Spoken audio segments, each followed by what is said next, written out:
बिस्मिल्लाहिर्रहमानिर्रहीम। अस्सलामुअलैकुम। उम्मीद है आप सब लोग खैरियत से होंगे, अपने घरों पर महफूज होंगे। अल्लाह पाक आप सबको खैर आफियत से रखे, आमीन।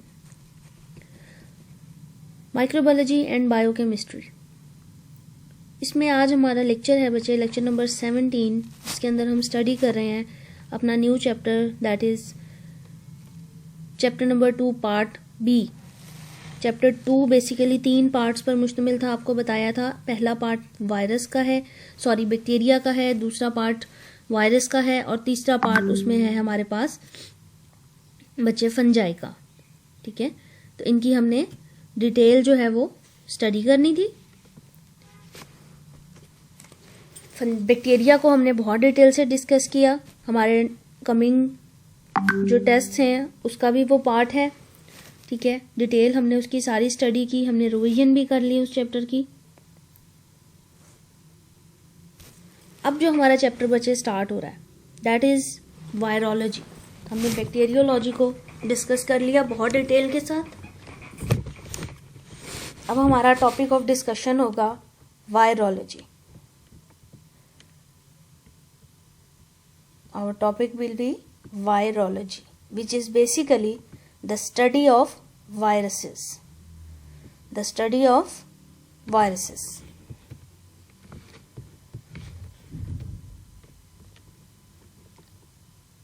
What is virology? ठीक है, सबसे पहले हम देखेंगे वायरोलॉजी होता क्या है, डिफाइन करेंगे वायरोलॉजी को। तो वायरोलॉजी बच्चे, it is the study of viruses. It is the study of viruses, virus की स्टडी करना। और वायरस जो है बच्चे, ये आम तौर पर कोई भी ऐसी चीज जो मुंतकिल हो जाए, ट्रांसमिट हो जाए। आम तौर पर हम देखते हैं फ्लू हो जाता है, नज़ला जुकाम हो जाता है, फैल जाता है एक से दूसरे में बहुत जल्दी, हम कहते हैं वायरल हो गया। हम क्या कहते हैं? वायरल हो गया। उसका मतलब ये होता है कि ये फैल रहा है, ट्रांसमिट हो रहा है एक से दूसरे में बहुत जल्दी, सूंघने से, हाथ लगाने से, ठीक है, चखने से, तो इन चीज़ों से ये फैलता है वायरस। बैक्टीरियल डिजीजेस ट्रांसमिट नहीं होती, मुंतकिल नहीं होती एक से दूसरे में, लेकिन वायरोलॉजी में हम स्टडी करेंगे वायरसेस को, और वायरस से होने वाली बीमारियां एक से दूसरे में मुंतकिल हो जाती हैं। इसकी सबसे बड़ी एग्जाम्पल आजकल जो आप देख रहे हैं दैट इज कोरोना वायरस। क्या कहा जाता है? फासला रखें, ट्रांसमिट हो जाएगा, मुंतकिल हो जाएगा सूंघने से, हाथ लगाने से, ठीक है, ये सांस के जरिए ये आपके अंदर मुंतकिल हो जाएगा। ठीक है, ये मुख्तलिफ जगहों के ऊपर नॉन लिविंग सरफेसेस पे लगा रहे तो कुछ टाइम के बाद डाई कर जाएगा। जैसे ही कोई होस्ट मिलेगा, कोई ह्यूमन मिलेगा, उसको ये ग्रो करना शुरू कर देगा। खुद से ग्रो नहीं करता, लेकिन जैसे ही किसी होस्ट के अंदर, अब कोरोना वायरस है तो उसका होस्ट क्या है? हम ह्यूमन बींग्स। वो जैसे ही हमारी बॉडी में एंटर होता है वो बढ़ने लग जाता है, उसका नंबर मिलियन मिलियन की तादाद में इंक्रीज होना शुरू हो जाता है। ठीक है ना? तो अब ग्रो करने के लिए इसको किसी लिविंग होस्ट की जरूरत होती है ताकि ये बढ़ सके। अब हमारी बॉडी में जाकर वो कैसे बढ़ जाता है? क्वेश्चन ये है, वो हमारी बॉडी के न्यूट्रिएंट्स को अपनी ग्रोथ के लिए इस्तेमाल करता है और हमारी बॉडी की इम्यूनिटी को कम कर देता है। ठीक है, ये आप देख सकते हो, ये शेप, मेरा ख्याल से सब ने ये शेप देखी होगी न्यूज़ वगैरह में, हर जगह। This is a shape of corona virus. ठीक है, मुख्तलिफ ग्लाइकोप्रोटीन्स हैं इसके साथ अटैच्ड होती हैं। सबसे लार्जेस्ट जीनोम वाली स्ट्रेन है ये वायरस की। जीनोम मतलब जिसका जेनेटिक मेकअप, जिसके अंदर मौजूद डीएनए और आरएनए की जो अंदर उसके फर्दर केमिस्ट्री होती है।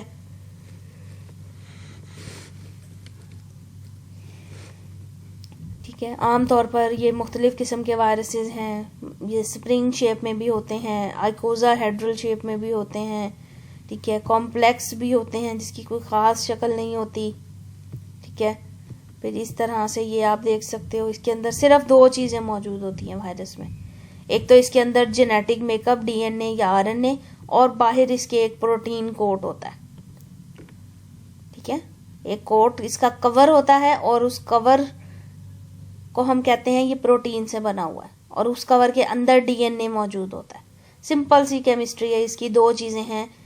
हमने बैक्टीरिया की एनाटॉमी में बहुत सारी चीज़ें पढ़ी थी, राइबोसोम्स पढ़े थे, एंडोप्लाज्मिक रेटिकुलम्स देखे, प्लाज्मिड देखे, फ्लैजिला देखे। यहाँ पर सिंपली इसके केमिस्ट्री में दो चीज़ें हैं, दैट इज सेंट्रल जीनोम यानी कि जेनेटिक मेकअप, जिसको हमने कहा न्यूक्लिक एसिड, दो चीज़ें होती हैं, या डीएनए या आरएनए, और बाहर का कवर जो कि प्रोटीन का बना हुआ है। बहुत सारी इसकी शेप्स हैं जिसमें ये एग्जिस्ट करता है। लॉन्ग भी होता है, हेल्थ स्प्रिंग लुमा भी होता है, 20 फेसेस वाला आइकोसाहेड्रल भी होता है, कॉम्प्लेक्स स्ट्रक्चर भी रखता है। हम 1 बाय 1 इसकी मॉर्फोलॉजी भी देखेंगे, ठीक है। तो बेसिकली बताने का मकसद ये है कि ये वायरस अपने आप को ग्रो करवाने के लिए किसी लिविंग होस्ट, किसी होस्ट किसे कहते हैं, कोई मेहमान, तो इसको किसी ऐसी चीज़ की ज़रूरत है जिसके अंदर ये जाए और अपने आप को ग्रो करवाए, और वो कोई लिविंग सिस्टम होना चाहिए, ठीक है ना। वो प्लांट्स का भी हो सकता है, ठीक है, वो एनिमल्स का भी हो सकता है, वो ह्यूमन बींग्स का भी हो सकता है, ठीक है, वो किसी माइक्रो ऑर्गेनिज्म का भी हो सकता है। लिविंग होस्ट में कोई माइक्रो ऑर्गेनिज्म हो सकता है, लिविंग होस्ट में कोई हमारे पास प्लांट हो सकता है, लिविंग होस्ट में कोई हमारे पास एनिमल हो सकता है, कोई ह्यूमंस हो सकते हैं, ठीक है। तो ये उसके लिविंग होस्ट होंगे।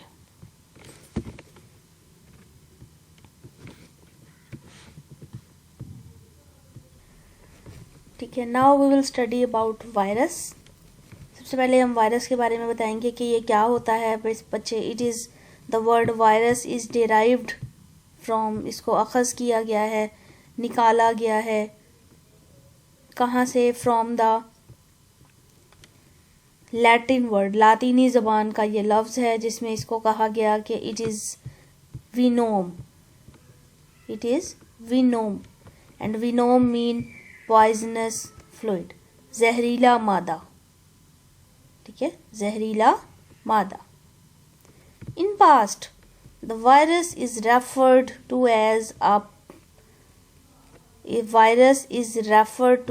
a poison. The word is poison, ठीक है। ये वर्ड क्या है हमारे पास, पॉइजन है।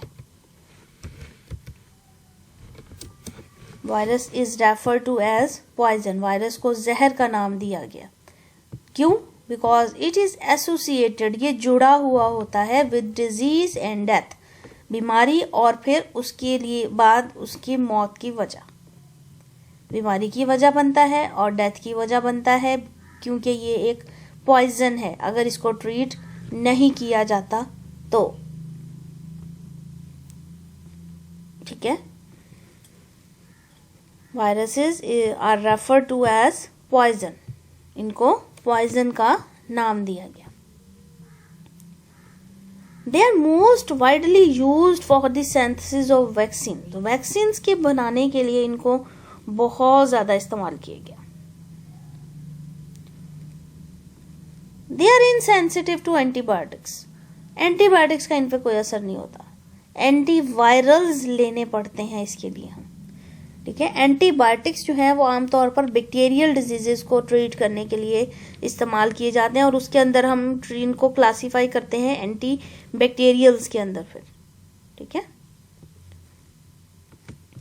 एंटीवायरल्स सिर्फ और सिर्फ वायरल बीमारियों के खिलाफ, वायरस के खिलाफ उसको इनहिबिट करने के लिए, उसको रोकने के लिए इस्तेमाल किए जाते हैं।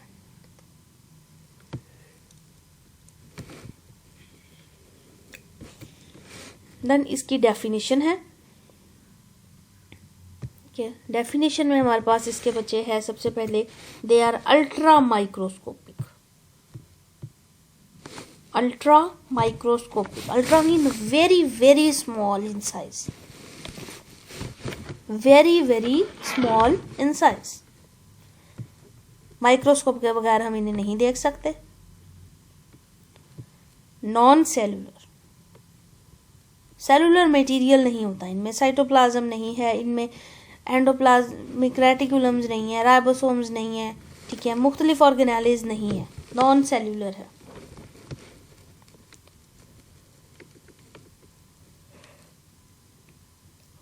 इन्फेक्शियस एंटिटीज या infectious substances,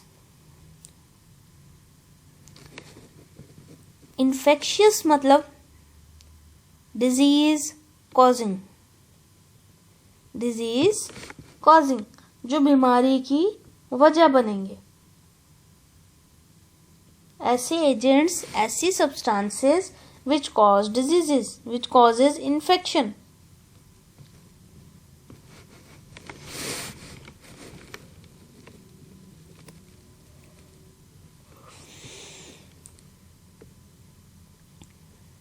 which have either DNA और RNA, ऐसी इन्फेक्शियस सब्सटेंसेस जिनमें या तो DNA होगा या RNA होगा। ना अब हम बार बार जिक्र कर रहे हैं DNA और RNA का जेनेटिक मेकअप के अंदर, तो ये मैं आपको बताती चलूँ, जस्ट एक व्यू दूंगी कि DNA क्या होता है। ठीक है, जब आप स्ट्रक्चर देखेंगे बच्चे तो एक इस तरह से होता है, ठीक है, और एक अगर इस तरह से है, this is RNA, ribonucleic acid, single stand होगा।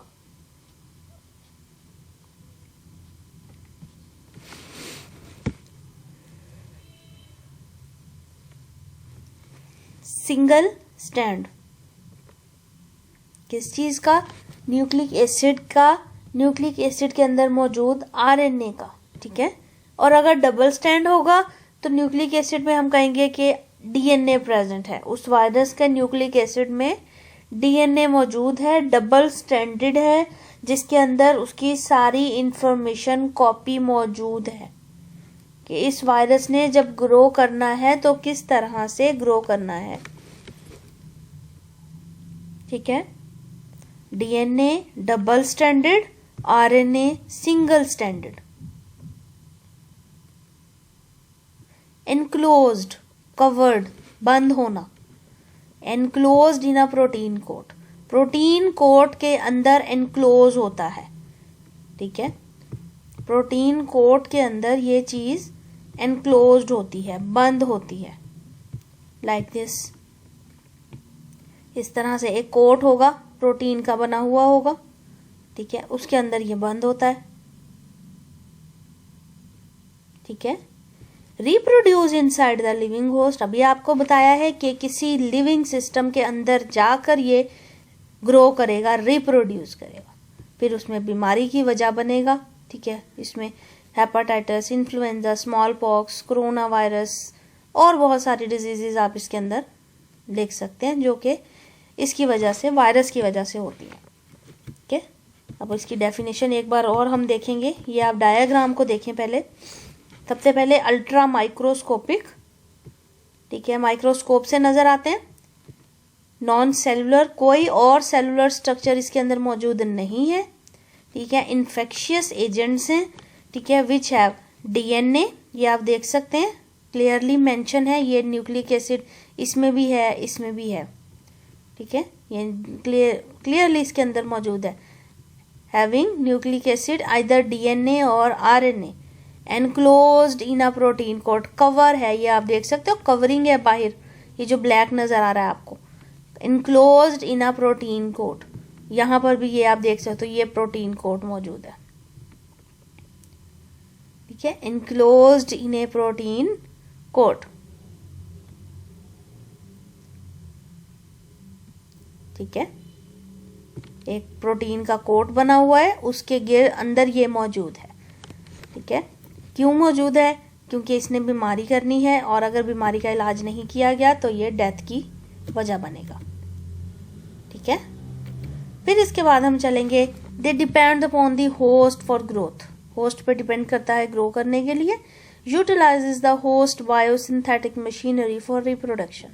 अपने आप को ग्रो करवाने के लिए होस्ट की बायोसिंथेटिक मशीनरी के ऊपर ये डिपेंड करता है, उसको इस्तेमाल करता है। मतलब उससे बनने वाले carbohydrate, protein, lipids, nutrients, micro nutrients, जितनी भी चीज़ें हम होस्ट उसका बना रहा है वो बैक्टीरिया, वो वायरस इस्तेमाल करता है और अपने आप को रिप्रोड्यूस करवाता है,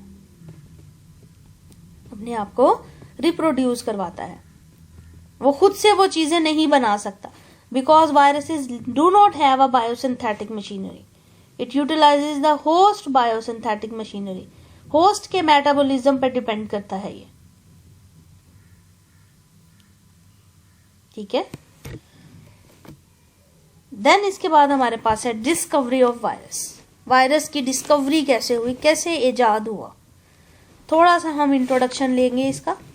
ठीक है, बहुत ज़्यादा डिटेल नहीं की हमने इसमें। सबसे पहले हमारे पास है नंबर 1 पे Edward Jenner. Edward Jenner, he prepared the vaccine for disease smallpox. जो स्मॉल पॉक्स की डिजीज थी, चीचक के ये जो दाने निकल आते हैं बच्चों के बॉडी पर, फेस पर, इसकी बीमारी के लिए सबसे पहली वैक्सीन जो कि इलाज के लिए बनाई गई वो स्मॉल पॉक्स के खिलाफ बनाई गई। वायरस से बनने वाली सबसे पहली वैक्सीन का नाम स्मॉल पॉक्स वैक्सीन था। और इसी तरह अगर हम बैक्टीरिया देखें तो बैक्टीरिया से बनने वाली वैक्सीन में सबसे पहली जो बीमारी इलाज के लिए उन्होंने इस्तेमाल की वो कॉलरा थी, हैजा थी। हैजा के खिलाफ सबसे पहली बैक्टीरियल वैक्सीन बनाई गई। कॉलरा नाम आपने सुना होगा, cholera, vibrio cholera, comma shaped bacteria. First time जो वैक्सीन तैयार की गई वो कॉलरा के खिलाफ की गई। विब्रियो कॉलरा के बैक्टीरियाज को यूज किया गया और कॉलरा के खिलाफ पहली वैक्सीन डिस्कवर हुई।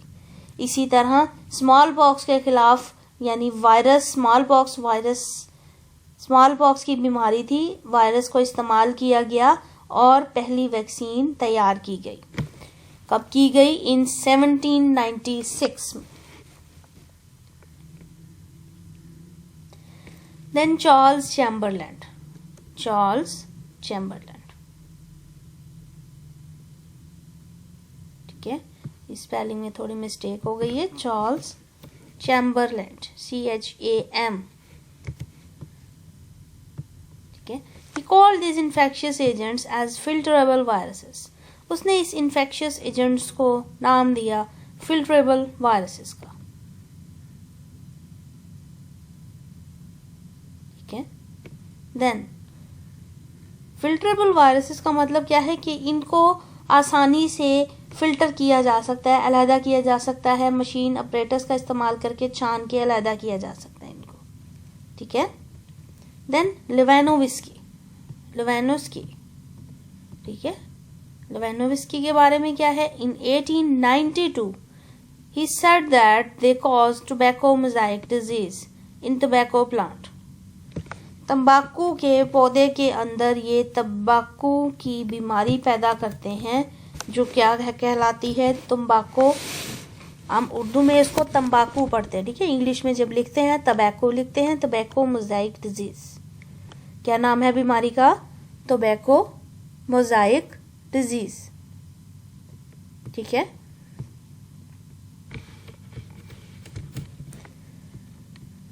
अब इस बीमारी में होता क्या है पौधों में?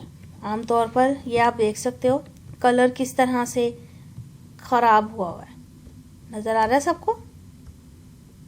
This is a tobacco mosaic disease. Define अगर आप इसको करें तो मोज़ाइक मतलब क्या है? Like mottling and discolouration, mottling या डिसकलरेशन, ठीक है। कलर का खराब हो जाना, पत्तों में कलर का खराब हो जाना, मॉटलिंग और discolouration of the leaves.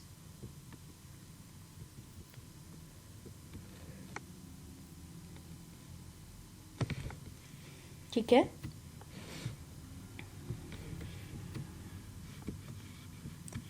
Then W.M. Stanley in 1935 ही आइसोलेटेड, मतलब अलहदा किया उसने टबैको मोज़ाइक वायरस को इन प्योर क्रिस्टलाइन फॉर्म। फिर उसकी एक क्रिस्टल की शक्ल जो है वो दरियाफ्त की क्रिस्टल फॉर्म में, ताकि उसको फर्दर स्टडी किया जा सके।